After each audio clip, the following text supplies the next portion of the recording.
தளபதி விஜயின் ஜனநாயகன் திரைப்படம் பாக்ஸ் ஆபீஸில் புதிய சாதனைகளை படைத்து வருகிறது. இந்த திரைப்படம் வெளியான முதல் 4 நாட்களிலேயே இந்தியாவில் 100 கோடிக்கும் அதிகமான நெட் வசூலை கடந்து மாபெரும் சாதனை படைத்துள்ளது.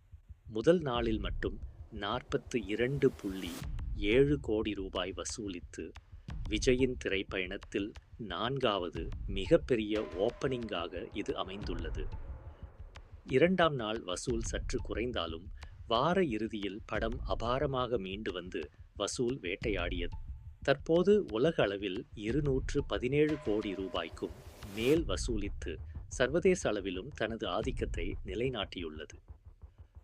அரசியல் பயணத்தை தொடங்கும் முன் விஜயின் இந்த கடைசி திரைப்படம் அவரது ரசிகர்களுக்கு ஒரு உணர்ச்சிகரமான விருந்தாக அமைந்துள்ளது.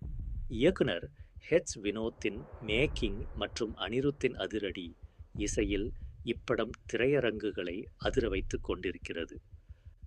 தொடர்ந்து வெற்றிகரமாக ஓடிக்கொண்டிருக்கும் ஜனநாயகன் படத்தை பற்றி உங்கள் கருத்துக்களை கீழே கமெண்ட் செய்யுங்கள்.